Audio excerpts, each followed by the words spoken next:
Assalamualaikum warahmatullahi wabarakatuh. Kami dari kelompok 3 ingin mempresentasikan hasil diskusi kami yang berjudul Fondasi Pencegahan Tindakan Korupsi. Sebelum masuk materi, izinkan kami memperkenalkan terlebih dahulu. Perkenalkan, nama saya Ardifta Dwi Afriani. Di sini saya tidak sendiri, saya bersama dengan rekan teman saya yang bernama Abdeliana, Putri Ayu Naifah, dan Rizka Agustina. Korupsi sebagai ancaman terhadap pembangunan, berkelanjutan, dan keadilan adalah masalah yang tidak dapat kita abaikan. Oleh karena itu, penting bagi kita semua untuk memahami dan membangun fondasi yang kuat untuk pencegahan penyebaran dan persuasi korupsi di semua lapisan masyarakat. Dalam beberapa menit ke depan, kita akan membahas pengertian dari korupsi itu sendiri, penyebab, dan contoh kasus korupsi dalam kehidupan sehari-hari yang dapat membentuk dasar bagi sebuah masyarakat yang bersih dan transparan. Tanpa menghabiskan waktu banyak, mari kita memasuki dunia fondasi pencegahan tindakan korupsi bersama-sama dan menciptakan masa depan yang lebih bersih dan adil. Pengertian tindakan korupsi, contoh kasusnya yaitu suap. Kenapa sih suap bisa dikatakan sebagai tindakan korupsi? Karena suap terjadi ketika seseorang menerima atau memberi uang, barang, atau layanan sebagai imbalan untuk mempengaruhi tindakan seseorang dalam posisi kekuasaan. Ini memperusak kepercayaan masyarakat, pemerintah, dan menghambat pertumbuhan ekonomi. Penyebab korupsi ada 3. Yang pertama adalah faktor struktural. Contohnya yaitu sistem hukum yang lemah. Kenapa sih sistem hukum yang lemah ini menjadi salah satu faktor dalam struktural? Karena kurangnya penegakan hukum yang efektif atau lemahnya sistem peradilan dapat memberikan kesempatan bagi para perilaku korupsi untuk menghindari pertanggungjawaban. Jadi faktor struktural ini merujuk pada kondisi atau karakteristik dalam struktur suatu sistem atau lingkungan yang dapat memberikan dorongan atau memfasilitasi terjadinya korupsi. Yang kedua, ada faktor individu.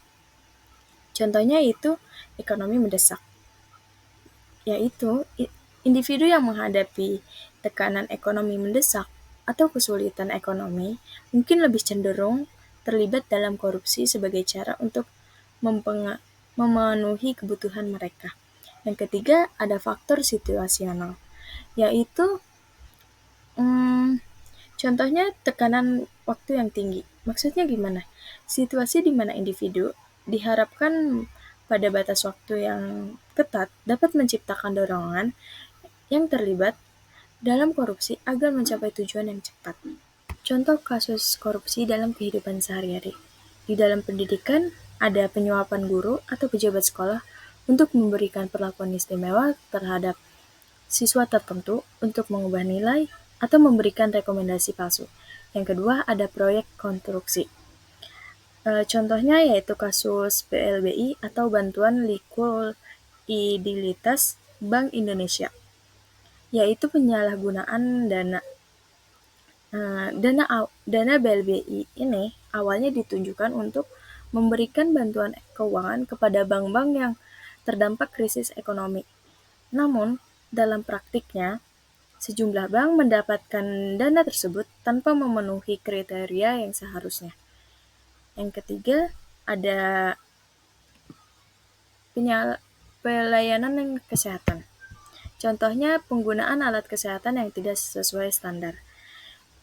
Dalam beberapa kasus ini, alat kesehatan yang dibeli melalui proyek ini tidak memenuhi standar kualitas atau keamanan yang diharapkan, karena pemilihan alat kesehatan tersebut lebih didasari pada keuntungan pribadi daripada kebutuhan pasien.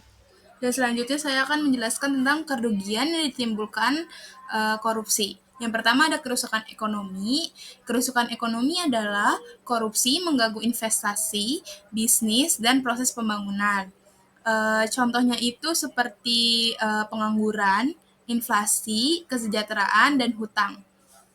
Yang kedua ada perselisihan sosial. Perselisihan sosial itu adalah Korupsi meningkatkan ketimpangan sosial, menurunkan kesejahteraan rakyat, dan menciptakan kesenjangan pendapatan yang tidak sehat. Contohnya seperti banyak sekali orang-orang yang tidak berkecukupan di Indonesia, tapi setara dengan orang yang berkecukupan. Dan orang yang berkecukupan itu beberapa orang yang berkecukupan itu melakukan hal-hal yang buruk seperti korupsi atau yang lainnya. Yang ketiga yang terakhir ada rusaknya kepentingan publik. Maksudnya itu adalah korupsi dapat menyebabkan kerusakan baru terhadap jaringan kepercayaan masyarakat terhadap lembaga pemerintah.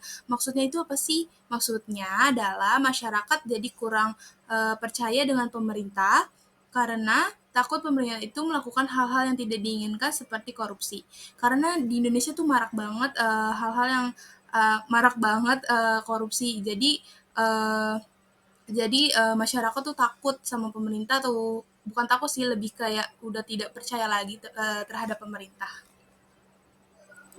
Selanjutnya saya akan menjelaskan tentang hukum yang mengatur. Yang pertama ada Undang-Undang Nomor 31 Tahun 1999 tentang Pemberantasan Tindak Pidana Korupsi yang berbunyi tindak pidana korupsi dilakukan oleh korporasi apabila tindak pidana tersebut dilakukan oleh orang-orang baik berdasarkan hubungan kerja maupun berdasarkan hubungan lain, bertindak dalam lingkungan korporasi tersebut baik sendiri maupun bersama-sama.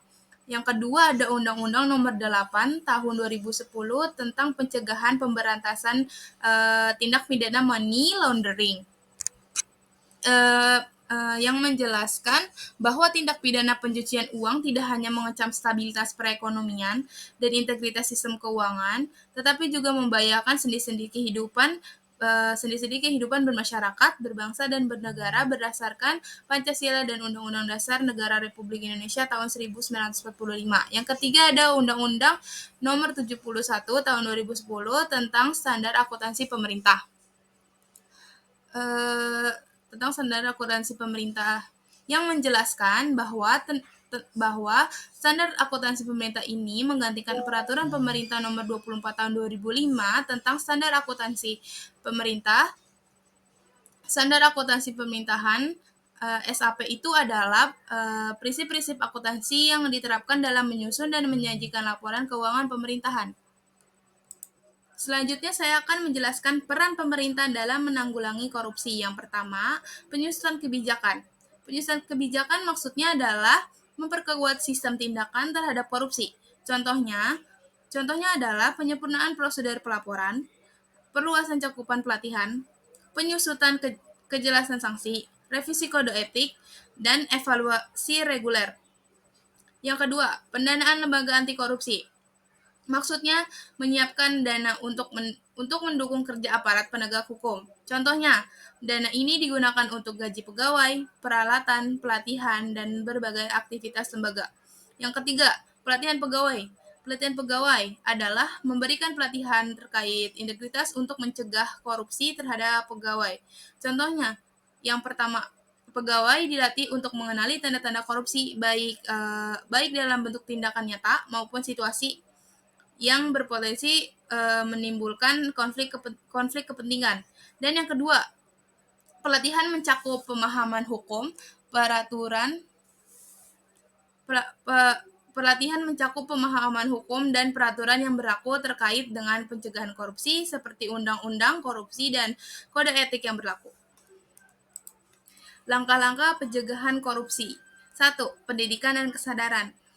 Pencegahan korupsi dalam pendidikan dan peningkatan kesadaran adalah langkah penting untuk menciptakan lingkungan pendidikan yang bermutu dan berintegritas, yang akan memberikan manfaat jangka panjang bagi masyarakat. Contohnya, pelatihan anti korupsi, transparansi dalam pengelolaan dana, sistem pelaporan pelanggaran, dan pengawasan independen. Yang kedua, penguatan hukum. Penguatan hukum dan pencegahan korupsi dalam sistem peradilan adalah kunci untuk memastikan bahwa hukum dihormati dan keadilan ditegakkan. serta untuk membangun kepercayaan publik terhadap sistem hukum. Contohnya, 1. Penyusunan dan pemantapan undang-undang anti korupsi, mengembangkan undang-undang anti korupsi yang kuat dan menyeluruh yang mencakup tindakan-tindakan yang dianggap sebagai korupsi dan hukuman yang tegas. 2. Transparansi hukum, membuat hukum dan peraturan hukum tersedia secara online dan mudah diakses untuk publik. Hal ini dapat mencegah tindakan korupsi yang dimanfaatkan dari ketidakjelasan hukum. Yang ketiga, transparansi keuangan.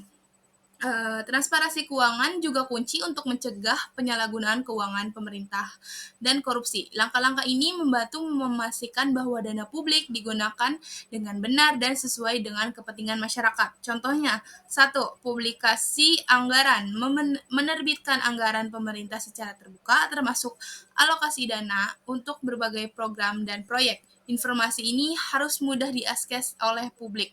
Yang kedua, laporan keuangan publik laporan keuangan publik. Menyediakan laporan keuangan publik yang transparan, akurat, dan terperiksa secara independen. Laporan tersebut harus mencakup semua aset, utang, pendapatan, dan belanja pemerintah. Komitmen pemerintah dalam pencegahan korupsi. Yang pertama, kesadaran kolektif. Pemerintah harus mendukung budaya anti korupsi melalui kebijakan-kebijakan yang transparan dan sanksi yang tegas. Contohnya, budaya populer. Kesadaran kolektif juga dapat muncul dalam budaya populer, seperti saat tren, fashion, atau musik tertentu. Yang kedua, ketahanan institusi, menguatkan lembaga-lembaga pengawasan dan peradilan untuk melawan korupsi tanpa tekanan politik dan intervensi eksternal. Contohnya, ketahanan politik. Sistem politik suatu negara harus mampu menahan gangguan politik, perubahan pemerintahan yang stabil. Yang ketiga, pendidikan dan pelatihan. Menyediakan pelatihan etika dan integritas bagi aparatur publik untuk memperkuat kepatuhan terhadap aturan dan standar yang ada. Contohnya, pendidikan budaya dan seni, pelatihan dalam seni, musik, tari, dan budaya lainnya. Pilar-pilar fondasi pencegahan korupsi.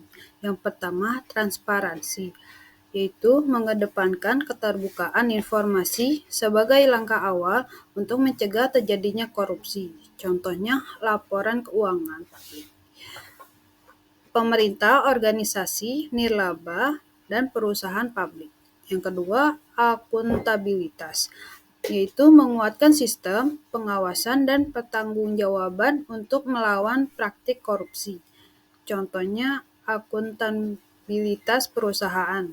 Perusahaan harus bertanggung jawab atas tindakan mereka terhadap pemegang saham. Yang ketiga, partisipasi publik, melibatkan masyarakat dalam proses pengambilan keputusan untuk mewujudkan tata kelola yang lebih baik. Contohnya, rapat umum.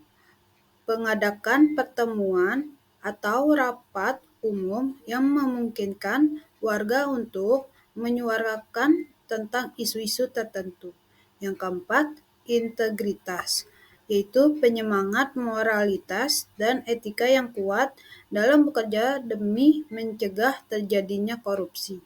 Contohnya, mendukung keadilan, yaitu berdiri untuk keadilan dan kesetaraan dalam segala pengorbanan pribadi. Keberhasilan dalam pencegahan korupsi.